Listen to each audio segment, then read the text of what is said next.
എത്രയെത്ര വിദേശീയർ നമ്മുടെ കേരളത്തിൽ എത്തി. കേരളത്തിലെത്തിയ ആദ്യത്തെ യൂറോപ്യന്മാർ പോർട്ടുഗീസുകാരായിരുന്നു. ഏതാണ്ട് 15-ാം നൂറ്റാണ്ടിന്റെ അവസാന കാലഘട്ടത്തിൽ അന്ന് കേരളത്തിൽ മാത്രം ലഭിച്ചിരുന്ന കുരുമുളക്, ഏലം, ചുക്ക് മുതലായ സുഗന്ധവ്യഞ്ജനങ്ങൾ പാശ്ചാത്യരുടെ നിത്യജീവിതത്തിലൊക്കെ ഒഴിച്ചുകൂടുവാൻ വയ്യാത്ത ഒന്നായി മാറി. 1498 മെയ് 17-ാം തീയതി കാപ്പാട് കടപ്പുറത്തു നിന്നും കടലിൽ പോയ മത്സ്യത്തൊഴിലാളികൾ ഒരു അത്ഭുത കാഴ്ച കാണുന്നു. കടലിൽ അന്നുവരെ കണ്ടിട്ടില്ലാത്ത തരത്തിലുള്ള 4 കപ്പലുകൾ.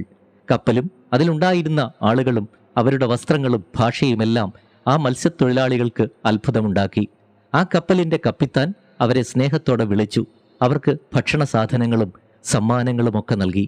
ആ മത്സ്യത്തൊഴിലാളികളുടെ കയ്യിലുണ്ടായിരുന്ന മത്സ്യങ്ങളൊക്കെ കൂടിയ വിലയ്ക്ക് അവർ വാങ്ങുകയും ചെയ്തു. ഈ സംഭവങ്ങളെല്ലാം മത്സ്യത്തൊഴിലാളികൾ തങ്ങളുടെ കൂട്ടുകാരോട് വിശദമായി പറഞ്ഞു കേൾപ്പിക്കുന്നു. ഈ വാർത്ത കടപ്പുറം മുഴുവൻ കട്ടുതീ പോലെ പടർന്നു. കൗതുകം കൊണ്ട് പലരും വഞ്ചികളിറക്കി ആ കപ്പലുകളുടെ അടുത്തേക്ക് പോയി. അങ്ങനെ ചെന്നവർക്കും കിട്ടി കൈനിറയെ സമ്മാനങ്ങൾ.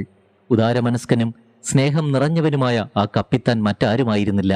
അദ്ദേഹത്തിന്റെ പേരാണ് വാസ്കോ ഡ ഗാമ. വിദേശികളുമായി വ്യാപാര ബന്ധത്തിൽ ഏർപ്പെടുവാൻ സാമൂതിരിക്ക് താല്പര്യമുണ്ടെന്ന് വാസ്കോ ഡ ഗാമ മനസ്സിലാക്കുന്നു. അങ്ങനെ വാസ്കോ ഡ ഗാമ തന്റെ 2 പ്രതിനിധികളെ സാമൂതിരിയുടെ അടുത്തേക്ക് അയക്കുന്നു. സാമൂതിരി അപ്പോൾ പൊന്നാനിയിലായിരുന്നു. അടുത്തുതന്നെ താൻ കോഴിക്കോട് വരുന്നുണ്ടെന്നും അവിടെ വെച്ച് ഗാമയെ സ്വീകരിക്കാമെന്നും സാമൂതിരി അറിയിക്കുന്നു. അങ്ങനെ വാസ്കോ ഡ ഗാമ 12 അനുചരന്മാരോടൊപ്പം കരയ്ക്കിറങ്ങുന്നു. കണ്ണഞ്ചിപ്പിക്കുന്ന വസ്ത്രങ്ങളണിഞ്ഞ് വിടർന്ന ചിരിയോടെ സാമൂതിരിയുടെ അരികിലേക്ക് നടന്നെടുത്ത വാസ്കോ ഡ ഗാമയെ എല്ലാവരും അത്ഭുതത്തോടെ നോക്കി നിന്നു.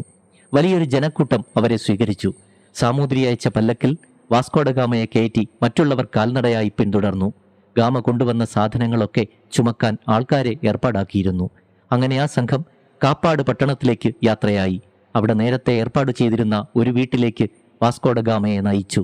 അവിടെയാണ് ഗാമയ്ക്കുള്ള ഭക്ഷണം തയ്യാറാക്കിയിരുന്നത്. കേരളീയ രീതിയിലുള്ള വിഭവസമൃദ്ധമായ സദ്യയായിരുന്നു വാസ്കോ ഡ ഗാമയ്ക്കും അനുചരന്മാർക്കും സാമൂതിരി ഒരുക്കിയിരുന്നത്.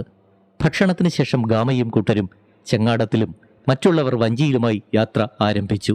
പുഴ കടന്ന് വീണ്ടും പല്ലക്കിൽ യാത്ര തുടർന്നു. ആയിരക്കണക്കിന് ആളുകൾ അവരെ കാണുവാൻ റോഡിനിരുവശവും നിൽക്കുന്നുണ്ടായിരുന്നു. അങ്ങനെ സാമൂതിരിയുടെ കൊട്ടാരത്തിൽ ഗാമ എത്തിച്ചേർന്നു. ഗാമ സാമൂതിരിയുടെ മുറിയിൽ പ്രവേശിക്കുന്നു. സാമൂതിരിയെ താണുവണങ്ങി വാസ്കോ ഡ ഗാമ അഭിമുഖമായി ഇരുന്നു. രാജാവ് മെത്തവിരിച്ച കട്ടിലിൽ ഇരുന്നു.